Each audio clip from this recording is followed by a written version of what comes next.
जय गुरु जी, मेरा सहारा गुरु जी। गुरु जी के श्री चरणों में कोटि कोटि प्रणाम और गुरु जी की प्यारी प्यारी संगत को जय गुरु जी।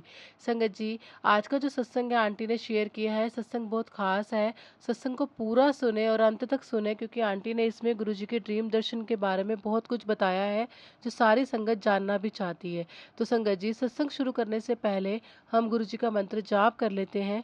ओम नमः शिवाय, शिव जी सदा सहाय। ओम नमः शिवाय, गुरु जी सदा सहाय। जय गुरु जी, शुक्राना गुरु जी। तो संगत जी, आंटी बताती हैं, जय गुरु जी, इस सत्संग को साझा करने से पहले मैं गुरु जी का मंत्र जाप करूंगी। ओम नमः शिवाय, शिव जी सदा सहाय। ओम नमः शिवाय, गुरु जी सदा सहाय। जय गुरु जी, शुक्राना गुरु जी। मैं लुधियाना से हूँ, लेकिन अपना नाम गोपनीय रखना चाहती हूँ, क्योंकि गुरु जी सब जानते हैं। मैं यहाँ गुरु जी के द्वारा अमृत वेले में दिए गए दर्शन और सपनों को साझा कर रही हूँ। यह सत्संग मैं सोमवार को लिख रही हूँ, गुरु जी और मेरी वैष्णो माँ के सामने बैठकर। लगभग 18 मई को गुरुजी ने मुझे एक संगत के घर का सपना दिखाया, जहां सत्संग हुआ था। सभी के जाने के बाद गुरुजी ने मुझे उनके घर में बड़े बालाजी महाराज के दर्शन कराए। मैंने ये बात उस संगत से साझा की और वह भी सत्संग करने के लिए प्रेरित हुए कि जब गुरुजी की इच्छा होगी तब हम सत्संग जरूर कराएंगे। 26 मई को मुझे डुगरी में एक सत्संग में जाना था, लेकिन कुछ कारणों से मैं नहीं जा पाई। उसी अमृत वेले में गुरुजी ने मुझे एक शक्तिशाली दर्शन दिए। ऐसा लगा जैसा गुरुजी का आश्रम मेरे बहुत करीब था और मैं उसे साफ साफ देख रही थी, लेकिन ये समझ में नहीं आ रहा था कि ये दर्शन मुझे कौन दे रहा है। मैंने 31 मई को जाने की फिर सोची, लेकिन फिर से कुछ कठिनाइयों के कारण नहीं जा पाई। गुरुजी जानते हैं कि मैं उन तारीखों पर क्यों नहीं जा सकी। अचानक 31 मई की शाम को लुधियाना आश्रम जाने की योजना बनाई। मैं वहां पीछे बैठी थी क्योंकि मुझे दर्द हो रहा था। एक छोटी कंजक आई और मुझे गुरुजी के आशीर्वाद वाली एक की रिंग दी। मैं इतनी खुश हुई कि खुशी के आंसू आ गए, खासकर क्योंकि मैं पहले से ही दर्द में थी और इस छोटे से इशारे ने मुझे बहुत खुशी दी। 7 जून को मुझे अपने घर में सत्संग करने का संदेश मिला, जो कि मैंने पहली बार अपने परिवार के साथ किया। मेरे पास गुरुजी का कोई स्वरूप नहीं था, इसलिए मैंने अपनी बेटी द्वारा बनाए गए चित्र को मंदिर में रख दिया, जिसमें गणेश जी और ओम का चित्र था।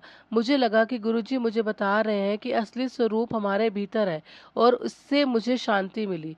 एक दिन मैं एक सत्संग में गई जहाँ पे किसी को नहीं जानती थी। सत्संग के बाद मुझे अपना सत्संग शेयर करने के लिए कहा गया और गुरुजी ने मुझे बोलने का साहस दिया। वहाँ की संगत ने मुझे गले लगाया, भले ही मैं उनके लिए अजनबी थी। मुझे वैष्णो देवी यात्रा की तैयारी करने के संदेश भी मिल रहे थे। हालांकि मैं निश्चित नहीं थी कि इतनी जल्दी कैसे जा पाऊंगी, क्योंकि मैं जनवरी में ही गई थी। गुरुजी ने मुझे सपनों में दर्शन दिए। मेरे पति और मैंने वहाँ कई दिव्य दर्शन किए, जिनमें मोर और उल्लू के दर्शन भी शामिल थे। 5 जुलाई को मेरा सत्संग साझा हुआ और मुझे लगा कि ये गुरुजी का बर्थडे रिटर्न गिफ्ट था। हम गुरुजी को कुछ नहीं दे सकते, लेकिन वह हमेशा हमें बहुत कुछ देते हैं। 25 जुलाई को मुझे एक सत्संग के लिए निमंत्रण मिला, जो मैंने संगत के साथ साझा किया और इससे गुरुजी की इच्छा पर छोड़ दिया। 28 जुलाई को अमृत वेले मुझे एक बड़े स्वरूप का दर्शन हुआ और 29 जुलाई को 3 कंजकों के रूप में माँ वैष्णो माँ आई और मुझे दर्शन के लिए ले गई।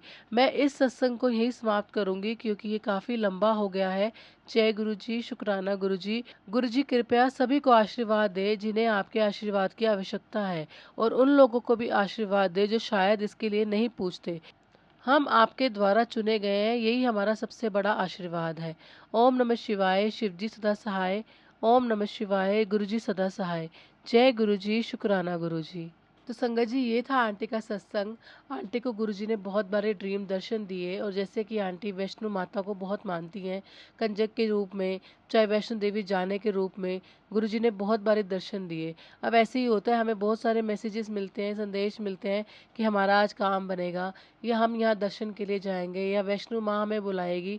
तो वो हमसे इसलिए कनेक्ट करते हैं क्योंकि गुरुजी ने वो मैसेज हमारे लिए ही भेजे होते हैं। अगर हमें कोई मैसेज मिला है तो वो हमारे लिए ही होता है। गुरुजी बस हमें इशारे में समझा सकते हैं कि वो चीज़ हमारे लिए आ रही है या हमें मिलने वाली है। तो संगत जी, ऐसे आप भी अपना सत्संग शेयर कर सकते हैं। आंटी ने बहुत प्यारा सत्संग सुनाया और आंटी को एक-एक डेट भी याद थी कि किस दिन क्या हुआ। आंटी कितनी कनेक्ट हैं गुरु जी से और कितनी मतलब चीज़ों का उनको ध्यान रहता है। इतना गुरु जी की ब्लेसिंग्स का उनको एक-एक चीज़ याद है इतने अच्छे से। तो संगत जी, ऐसे आप भी अपना सत्संग शेयर कर सकते हैं। मैं डिस्क्रिप्शन में नंबर मेंशन कर रही हूँ।